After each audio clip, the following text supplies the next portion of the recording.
You ask Tiger to solve. This deals with linear equations with one unknown. The final result is n equals 4/33. Let's solve it step by step. Group all constants on the right side of the equation.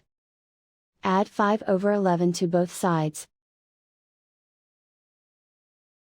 Combine the fractions. Combine the numerators. Reduce the zero numerator. Simplify the arithmetic. Find the lowest common denominator. Multiply the denominators. Multiply the numerators.